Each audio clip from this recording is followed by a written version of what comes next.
In 1868, the 14th Amendment was ratified, ending slavery by giving all Americans citizenship. All persons born or naturalized in the United States and subject to the jurisdiction thereof are citizens of the United States and of the states wherein they reside. United States Code annotated Amendment 14. However, what the public was not told, that while under the Lieber Code, a 14th Amendment citizen can only be found within the jurisdiction of the United States.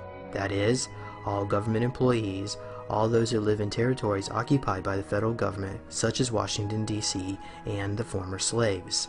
The rest of the population was not subject to the 14th Amendment, and thus could still claim jurisdiction under the original Constitution. In addition to that, after the conclusion of the Civil War, the federal government was now occupying the southern states, placing these captured citizens under the jurisdiction of the Lieber Code. The southern states had to agree to ratify this amendment in order for them to be granted their freedom from federal rule.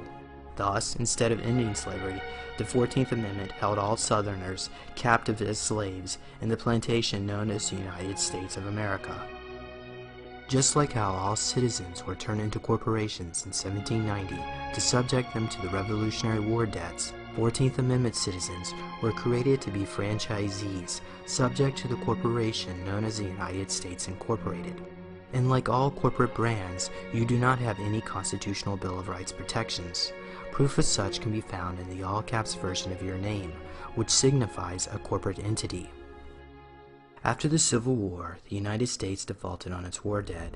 During the bankruptcy proceedings, cunning lawyers in league with international bankers found a loophole within Article 1, Section 8, Clause 17 of the United States Constitution, which allowed the creation of a duplicate entity known as the Corporation of the United States of America to replace the now bankrupt and defunct Republic of the United States of America. This occurred with the passage of the District of Columbia Organic Act of 1871, which incorporated the area of the District of Columbia into a private foreign corporation chartered in the City of London known as the United States Incorporated. This corporation designated Congress as the board of directors to continue the business needs of the government under martial law. Thanks to the Lieber Code, federal jurisdiction under the Organic Act was expanded to include not only all captured citizens in the southern states, but all Americans in all states. Thus, America had lost her sovereignty under the yoke of the Crown of England and the international bankers. During this same time, the Corporation of the United States adopted its own constitution, which was identical to the original national constitution. To fool the people, one word was changed from its original form, the Constitution for the United States of America, to its present-day all-capitalized form, which signifies a corporate entity, the Constitution of the United States of America. Incidentally, the Titles of Nobility Amendment was removed from this new Constitution. With the Illuminati in full control over the United States, they now sought to rule the world. After the death of Adam Weishaupt in 1830, Giuseppe Mazzini was selected to head the Illuminati. In 1871, the mantle of power was passed on again to the American General Albert Pike as its new director. Pike became fascinated with the idea of a one-world government and eventually constructed the Illuminati's blueprint of world domination. His plans called for the financing of 3 world wars in the 20th century. The First War would bring about an atheist communist state from the ashes of Tsarist Russia. The Second War would bring about a Jewish Holocaust under a fascist government to foment support of a Zionist state of Israel. The Third War would manipulate the differences of Christians and Muslims for their own annihilation. Then finally, political Zionism would come out as victors of all. These 3 world wars would require enormous funding. Since most of the royalty in Europe was already deeply in debt thanks to the numerous wars and conflicts created by the Rothschild banking dynasty, the only place left that could possibly pay for such ambitious plans was the now prosperous American Republic. After the Civil War, the United States went through a great industrial expansion. The new industries of oil, steel, textile, and railroad all needed generous financing, which the Rothschild family was more than eager to provide. To access these markets, the Rothschilds sent their agent, Jacob Schiff, to infiltrate the New York banking scene, which was controlled by J.P. Morgan. By the turn of the century, the Rothschilds had fully entrenched themselves into the tight fraternity of Wall Street banks, such as Goldman Sachs and Lehman Brothers. They now sought their most prized possession, full control over the American monetary system. With help from Jacob Schiff and J.P. Morgan, the Rothschilds formed a scheme which would seduce Congress into relinquishing control over the money supply. This occurred with the Panic of 1907, when a liquidity crisis caused many banks and businesses to fail all across the United States. The meltdown began when J.P. Morgan published rumors that the Knickerbocker Trust Company of New York was insolvent. With a bank run on hand, they were forced to call in their loans, creating a chain reaction which would threaten to implode the entire banking system. The failures continued until J.P. Morgan & Company provided a generous loan to the insolvent banks. But J.P. Morgan was not trying to save the American banking system, but rather he used the crisis to destroy his competition by choosing which banks he would bail out.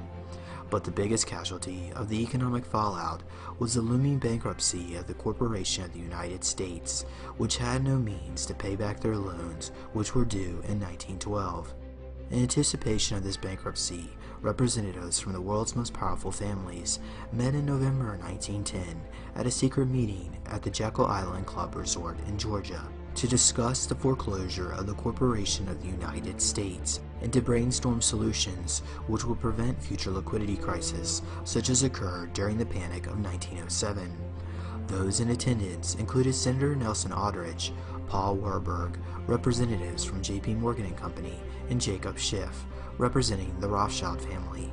They proposed a 20-year extension on the national debt if the United States would agree to charter a privately owned central bank, which would serve as a bank of last resort by lending money to other insolvent banks in order to prevent future bank runs. A week later, they emerged with their plans to create what is known as the Federal Reserve System. Because the current President Taft would never agree to sign away the American monetary system to a cabal of international bankers, they waited until they got their man, the progressive Woodrow Wilson, into power.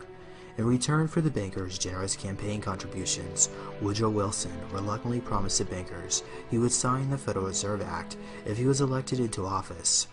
Many powerful forces were opposed to the creation of a privately controlled central bank. To neutralize this threat, J.P. Morgan invited the major opponents of the Federal Reserve Act on board the maiden voyage of the newly built Titanic luxury steamliner built by the White Star Line, owned by J.P. Morgan. J.P. Morgan ordered the captain to steer his ship into an iceberg and under gunpoint prevented the men from escaping onto the lifeboats, killing many of his enemies in one large swoop. When word of this got back to Woodrow Wilson, he commented, "There exists this power in the world, so subtle, so organized, so watchful, that we dare not speak above a whisper when we speak in condemnation of it." At the beginning of 1913, the United States had defaulted on its debt.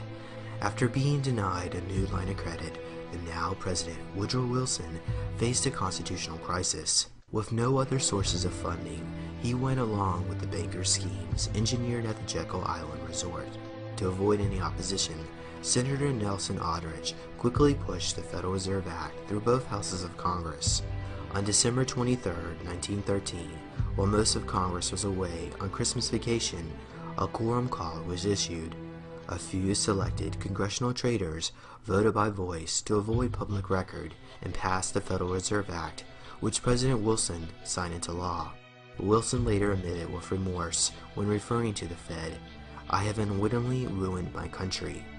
This act gave away the keys of the printing presses at the U.S. Treasury to a foreign corporation chartered under the Crown of England, known as the Federal Reserve Bank.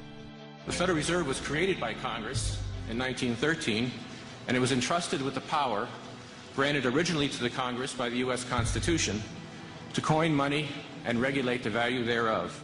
The Federal Reserve Bank advertises itself as a non-profit corporation that operates as if it's another branch of the government. However, its board members are unelected, and their meetings are conducted behind the closed doors away from public scrutiny. The board of directors of the Federal Reserve System is chosen by the President from a list prepared by the bankers themselves. It's important that whomever I pick is viewed as an independent person from politics. All this secrecy becomes very suspicious, considering how the Federal Reserve monitors and controls trillions of dollars within the world's banking system. After the federal government lost its ability to issue its own money, the national debt soon soared to astronomical heights, because now the government had to pay the Federal Reserve interest on all its currency printed to circulation. But this interest on the national debt could never be repaid, as the Federal Reserve required all debts to be repaid with gold, which the government did not have. And even worse, the interest portion of the national debt was not issued into the money supply. In other words, more and more debt would have to be issued to continue servicing the growing interest payments on all loans. In order to cover this interest payment, Congress was forced to pass the income tax legislation, which became law in 1913 with the ratification of the 16th Amendment, also known as the Income Tax Amendment. Initially, they levied a 1% voluntary tax on all incomes over $3,000 and a progressive surtax on all incomes over $20,000, but this would soon increase with the outbreak of World War I and World War II. Income tax allowed the Federal Reserve System to confiscate the earnings of the common man, but the industrialists and financiers were exempted from paying any income tax because they could afford to hide their assets in tax-free foundations which they claimed were devoted to philanthropy. Examples of such include the Rockefeller Foundation, the Mellon Foundation, and the Carnegie Endowment. The main purpose of the income tax is not to raise revenue, but to redistribute wealth and to control society. Technically, the 16th Amendment was not ratified by the necessary states, as it violates the constitutional clause of no direct taxes. Despite this, Congress went ahead and taxed the people anyway. The government was able to do this because under their corporate charter, Congress was operating as the board of directors, and therefore they had the authority to enter this amendment as ratified. But remember, this amendment has nothing to do with the original United States Constitution, which was replaced back in 1871 with the corporate constitution. It's actually very simple. Congress tried to enact an income tax in 1894. The Supreme Court said that's unconstitutional.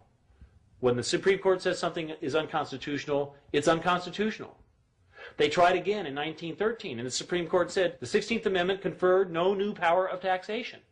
So, if they didn't have it then, and they didn't get it, they don't have it.